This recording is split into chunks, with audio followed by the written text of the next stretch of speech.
শেহতীয়া যিটো বিজেপি চৰকাৰ অহাৰ পিছত AIUDFৰ যিবিলাক কথা বতৰা চাল চলন আৰু যিবিলাক বিবৃতি এইবিলাকৰ পৰা স্পষ্ট ইছলাম ৰাইজে মুছলমান ৰাইজে বুজি পাইছে যে AIUDF হৈছে বিজেপিৰ বি টিম। ৰাইজেতো বুজি পাইছে, মানে মই মুছলমান ৰাইজৰ কথা কৈছোঁ যিসকলে আজমলক নেতা হিচাপে আগবঢ়াই দিছিল, সেইসকল ৰাইজে এতিয়া বুজিছে যে এওঁ বিশ্বাসঘাতক, এওঁ ধৰ্ম নিৰপেক্ষতাৰ লগত কম্প্ৰমাইজ কৰি নিজৰ ব্যৱসায়িক সাম্ৰাজ্য সুৰক্ষিত কৰাৰ স্বাৰ্থত মুছলমান ৰাইজক বন্ধকত থৈ তেওঁ বিজেপিৰ লগত মিতিৰালি কৰিছে। গতিকে এই কথা ৰাইজে বুজি পাইছে, সেইকাৰণে AIUDFৰ অপ্ৰাসংগিক এতিয়া। এইবাৰ মুছলমান ৰাইজেও AIUDFক ভোট নিদিয়ে, বেলেগেতো নিদিয়েই, মুছলমান ৰাইজেও AIUDFক ভোট নিদিয়ে। আৰু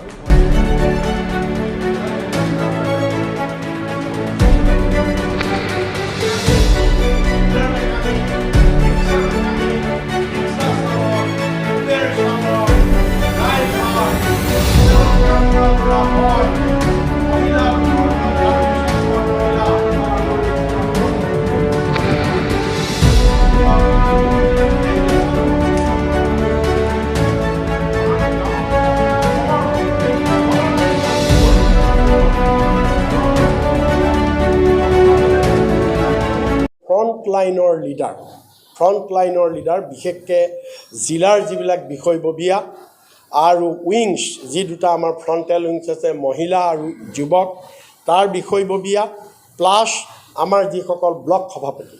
ইয়াত আপোনালোকে জানে যিটো MCLA সমষ্টি ৱাইজ আমাৰ একোখনকৈ কমিটি আছে, সেই কমিটিৰ যিজন সভাপতি সেইসকলক লৈ সেইসকলক লৈ এটা যিটো আমি আজি লিডাৰশ্বিপ ট্ৰেইনিং ইয়াত এটা আমি অনুষ্ঠিত কৰিলোঁ। আৰু তেওঁলোকক লিডাৰশ্বিপ ট্ৰেইনিঙৰ যোগেদি আমি তেওঁলোকক মটিভেশ্যন কৰিলোঁ, বিশেষকৈ অহা লোকসভা নিৰ্বাচনৰ বাবে আমি তেওঁলোকক প্ৰস্তুত কৰিছোঁ। আজি ইয়াত প্ৰশিক্ষণত তেওঁলোকে যিবিলাক কথা শিকিছে সেই কথাবিলাক তেওঁলোকে গাঁৱত গৈ বাকী ৰাইজক সেইবিলাক কথা বুজাব, ৰাইজৰ মাজলৈ সেই কথাবিলাক লৈ যাব। আৰু দলটোক শক্তিশালী কৰাৰ কাৰণে চিৰাং জিলাত লগতে আগন্তুক লোকসভা নিৰ্বাচনৰ বাবে সকলোকে প্ৰস্তুত কৰিবৰ কাৰণে বেছিকেলি এইখিনি কথাক লৈয়ে আজি আমাৰ এই লিডাৰশ্বিপ ট্ৰেইনিংটো হৈছিল।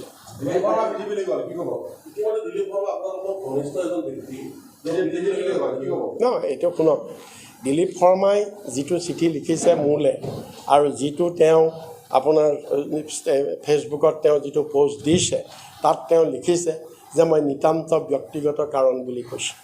এতিয়া ব্যক্তিগত কাৰণত যোৱা মানুহ এজনে তেওঁ ব্যক্তিগত কাৰণত গৈ বিজেপিত যোগদান কৰিছে। হয়তো তেওঁ ভাবিছে যে বিজেপিৰ যোগেদি তেওঁ ৰাজনৈতিক উত্তৰণ বেছি কৰিব পাৰিব, তেনেকুৱা হয়তো ভাবিছে।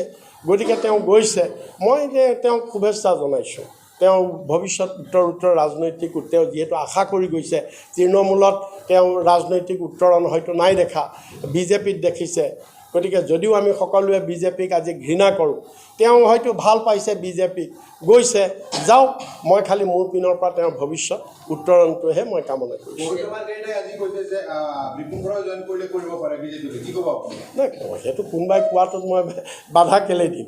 কোনোবাই কৈছে, যাৰ যি মন আছে কৈ থাকক, কোনোবাই ক'ব খুজিছে। কি ক'লে? নহয়, সেইটো চাওক, আজি আমাৰ সঁচাকৈ দুৰ্ভাগ্যৰ বিষয় অসমখনত আমি এনেকুৱা এজন মুখ্যমন্ত্ৰী পাইছোঁ। আপোনালোকে চাওক, মুখ্যমন্ত্ৰীজন কিহবাৰ লগত তুলনা হয় নেকি? আজি অসমৰ 3,40,00,000 মানুহৰ তেওঁ মুখ্যমন্ত্ৰী। কিন্তু এই মুখ্যমন্ত্ৰীজনে কি কৈছে? যেতিয়া আজমল ডাঙৰীয়াই ক'লে, ঠিক আছে, আজমল ডাঙৰীয়াই পলিটিকেল হেৰিয়াত ক'লে যে মই হিমন্ত বিশ্বকো কিনি ল'ব পাৰোঁ, মুখ্যমন্ত্ৰীয়ে তাৰ উত্তৰত কি ক'ব লাগিছিলে? মুখ্যমন্ত্ৰী কেতিয়াও বিক্ৰীযোগ্য মানুহ নহয়, তেওঁক কোনেও কিনা বেচাৰ কথা আহিব নোৱাৰে মুখ্যমন্ত্ৰী। কিন্তু মুখ্যমন্ত্ৰীজনে কি ক'লে যে মোক আজমলে কিনিব পাৰিব, 15 লাখ কোটি টকা মোৰ মূল্য, 15 লাখ কোটি টকা দিলে মোক কিনিব পাৰিব। হয়, 15 লাখ কোটি টকাটো বহুত ডাঙৰ অংক, আজমলৰ হাততো নাই, আমি সেইটো জানো। কিন্তু মুখ্যমন্ত্ৰীজন 15 লাখ নালাগে, অসীম টকা সাগৰৰ মহাসমুদ্ৰৰ সমান টকা হ'লেও মুখ্যমন্ত্ৰী কেতিয়াও তাৰ লগত তুলনা নহয়। মুখ্যমন্ত্ৰী হৈছে ৰাইজৰ এজন প্ৰতি। গতিকে মুখ্যমন্ত্ৰীজনে নিজকে যে 15 লাখ নালাগে, তাতোতকৈও বেছি 15 লাখ কোটি নালাগে, হাজাৰ এইটো কি বুলি কয় লাখ লাখ কোটি টকা কওক, তথাপিও মুখ্যমন্ত্ৰীৰ মুখৰ পৰা তেওঁ বিক্ৰী হ'ব বুলি শব্দটো ওলাব নালাগিছিলে। তাৰমানে তেওঁ অসমৰ মানুহক বিক্ৰী কৰিব বিচাৰিছে, তেওঁ অসমৰ মানুহকে বিক্ৰী কৰিব খুজিছে। গতিকে এই মানসিকতাটো মুখ্যমন্ত্ৰী আমি সঁচাকৈ দুৰ্ভাগ্য, আমি গৰিহণা দিছোঁ। কি ক'লে?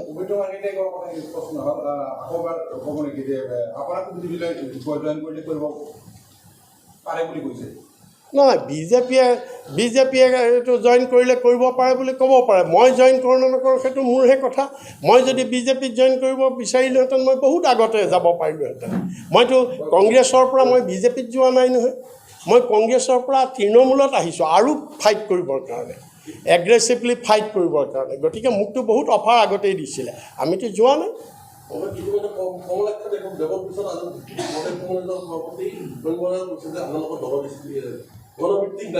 নাই, সেইটো শুনক, কমলাক্ষই কি কৈছে নকৈছে মই তাৰ উত্তৰ নিদিওঁ। কমলাক্ষই এজন কাৰ্যকৰী সভাপতি, মই এটা দলৰ সভাপতি, মই কমলাক্ষৰ কথাত মই উত্তৰ নিদিওঁ। নহয়, ভূপেন বৰাই যি কৈছে কওক, বেলেগ পাৰ্টীয়ে কি কৈছে কওক। আমি এটা বৃহৎ উদ্দেশ্যত লগ লাগিছোঁ, দেশৰ সংবিধান গণতন্ত্ৰ ৰক্ষাৰ কাৰণে আমি 26টা দল লগ লাগিছোঁ ইণ্ডিয়া এলায়েন্স কৰি।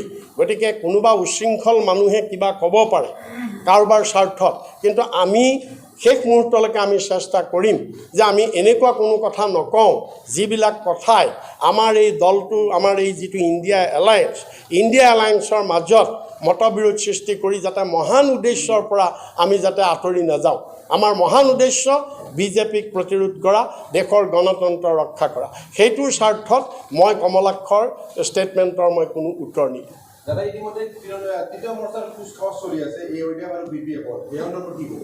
AIUDF BPFৰ ওপৰত ক'বলগীয়া বিশেষ নাই, এইকাৰণে নাইকিয়া। AIUDFটো মানুহে অলৰেডি, AIUDF বেচিকেলি সংখ্যালঘু ৰাইজক লৈ, ইছলাম ধৰ্মৰ সংখ্যালঘু ৰাইজক লৈ এটা আৱেগ সৃষ্টি কৰি আজমল ডাঙৰীয়াই গঠন কৰিছিলে আৰু ৰাইজেও বিশ্বাস কৰিছিলে। কিন্তু এতিয়া পৰৱৰ্তী কালত শেহতীয়া যিটো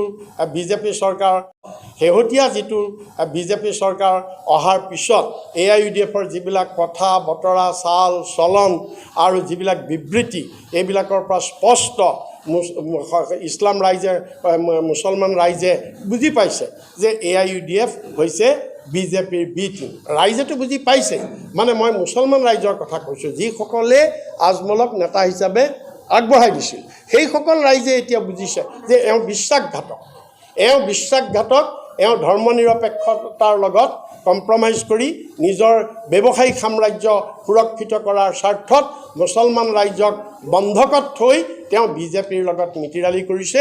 গতিকে এই কথা ৰাইজে বুজি পাইছে, সেইকাৰণে AIUDFৰ অপ্ৰাসংগিক এতিয়া। এইবাৰ মুছলমান ৰাইজেও AIUDFক ভোট নিদিয়ে, বেলেগেতো নিদিয়েই, মুছলমান ৰাইজেও AIUDFক ভোট নিদিয়ে। আৰু BPFটোৰ কথা হৈছে কি, BPFটো আপোনাৰ ইয়াত সুদীৰ্ঘকাল তেওঁলোকে কাউন্সিল চলালে, ৰাইজে বুজি পাইছে। এতিয়াতো BPFৰ কাম কি, তেওঁলোকে নিজৰ ভিতৰত, মই আজি কৈছোঁ যে বিজেপিয়ে আজি দুডাল লেকাম লগাইছে। এডাল লেকাম EPPLৰ প্ৰমোদ বড়োক লগাইছে, এডাল লেকাম হাগ্ৰামাক লগাইছে BPFৰ। আৰু হিমন্ত বিশ্বই ৰং চাই আছে। আজি বড়ো জাতিৰ মাজত ভাই মাজত লগাই দিছে সংঘাত। আগতে বড়ো জাতিৰ এটা ৰাজনৈতিক দল আছিলে BPF, বড়ো জাতিৰ গোটেই বড়ো সমাজৰ এটাই ৰাজনৈতিক দল আছিলে BPF।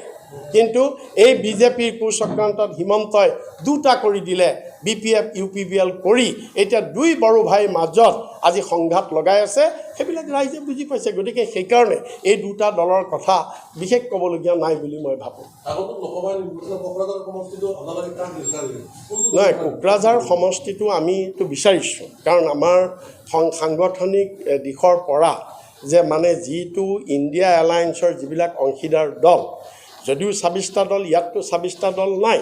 ইয়াত বেচিকেলি ইণ্ডিয়া এলায়েন্সৰ এইকেইটা দলহে ইয়াত আছে, মানে বিশেষকৈ BTR কংগ্ৰেছ আছে কিছু পৰিমাণে, আমি তৃণমূল নতুনকৈ আহি আমি গোটেইখিনি সোমাইছোঁ, অলপ চেগা চুৰুকাকৈ CPM আছে ঠাই বিশেষে, আৰু বিশেষকৈ CPIটো ইমান তেনেকৈ নাই, যিয়ে নহওক বাকীবিলাক হয়তো আছে, কিন্তু মই বেছিকেলি এইকেইটা দলৰ কথা কৈছোঁ। বাকী অলপ চলপ ৰাইজৰ দল আৰু অকণমান জাতীয় পৰিষদ অকণমান আছে, কিন্তু বাকীবিলাক দল ইয়াত নাই। এতিয়া এই গোটেই দলবিলাকৰ ভিতৰত আমি তৃণমূল হৈছোঁ আটাইতকৈ শক্তিশালী। ইয়াত যদিও আমাৰ কোনো MLA নাই, MP নাই, বা আমাৰ আমি ইলেকশ্যন খেলাই নাই, কিন্তু আজি 1.5 বছৰত আমি যি ধৰণে BTRত আমি তৃণমূল মানে অৰ্গেনাইজ কৰিছোঁ, আমাৰ যিবিলাক এক্টিভিটি আপোনালোকে দেখিছে, গাঁৱে ভূঞে সভা সমিতি আন্দোলন, এই গোটেই এক্টিভিটিবিলাকৰ পৰা, আৰু BTRৰ ৰাইজেও এইটো কথা কয় যে আমাক এটা নতুন লাগে ইয়াত। আমি BPFক টেষ্ট কৰিলোঁ, UPPLক পালোঁ, AGPক পালোঁ, কংগ্ৰেছক পালোঁ, BJPক পালোঁ, UDFক পালোঁ, আমি চবকে পালোঁ। গতিকে আমাৰ এইবিলাক পাৰ্টিৰ প্ৰতি আমাৰ এতিয়া অনীহা ফেডাপ। গতিকে আমাক পশ্চিমবংগৰ মমতা দিদিয়ে তাত যি ধৰণে তৃণমূলক লৈ ৰাইজৰ কাম কৰিছে, তেনেকুৱা এটা দল আমাক BTRত লাগে, আৰু সেইকাৰণে তৃণমূলক BTRৰ ৰাইজে আঁকোৱালি লৈছে।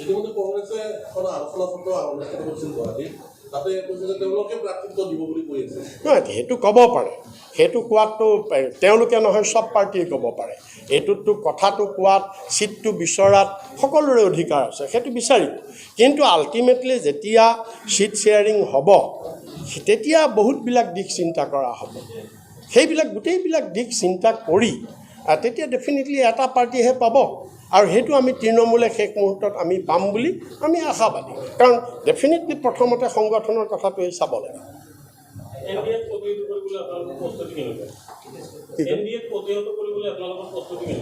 NDAক প্ৰতিৰোধ কৰিবলৈ প্ৰস্তুতিটো এইবিলাকেই। এই ধৰক আমি আজি এনেকুৱাকৈ বিভিন্ন ঠাইত আমি লিডাৰশ্বিপ ট্ৰেইনিং, আমি অলৰেডি লোকসভাৰ কাৰণে টকিং পইণ্ট কৰি কেনেকৈ ৰাইজৰ মাজত যাব লাগিব, সেই ট্ৰেইনিংবিলাক আমি অলৰেডি ষ্টাৰ্ট কৰিছোঁ। সভা সমিতি কৰিছোঁ, জনসংযোগ কৰিছোঁ, আৰু 26টা দল লগ লাগিছে যাতে ভোট বিভাজন নহয়, ভোট বিভাজন যাতে নহয় বিৰোধীৰ, তাৰ কাৰণে আমি চব লগ লাগিছোঁ। গতিকে NDAক প্ৰতিৰোধ কৰিবলৈ এইবিলাকেই আমি ব্যৱস্থা লৈছোঁ। আমি এতিয়া আপুনি যিটো কথা কৈছে সেইটো হৈছে হাইপথেটিকেল কথা। হাইপথেটিকেল কথাত আমি উত্তৰ নিদিওঁ, ধাৰণাৰ ওপৰত। ধাৰণাটো আপুনি বহুত ধৰণে কৰিব পাৰে, যিকোনো ধাৰণা কৰিব পাৰে। গতিকে ধাৰণাৰ ওপৰত আমি উত্তৰ নিদিওঁ। আমি পজিটিভ, আমি এটা পজিটিভ চিন্তাধাৰালৈ সদায় আমি কাম কৰিছোঁ। আমি কেতিয়াও নিগেটিভ নাভাবোঁ। আমি চিট পামেই আৰু আমি জিকিমেই, আমি তেনেকৈয়ে ভাবি আছোঁ। না, আমিতো ডিমাণ্ড কৰোঁতে আমি 5টা চিট ডিমাণ্ড কৰিছোঁ, এইটো নিয়মেই। এটা ডিমাণ্ডটোতো সদায় এটা কৰিবই লাগিব। কিন্তু বাস্তৱতা গোটেই ইণ্ডিয়া এলায়েন্সৰ গোটেই তেখেতসকলৰ শীৰ্ষ নেতৃত্বই তলৰ গোটেই গ্ৰাউণ্ড ৰিপৰ্টবিলাক চাই তেওঁলোকে যেইটা চিট দিব, কেইটা দিয়ে, কি সিদ্ধান্ত হয়, তাৰ ওপৰত নিৰ্ভৰ কৰিব।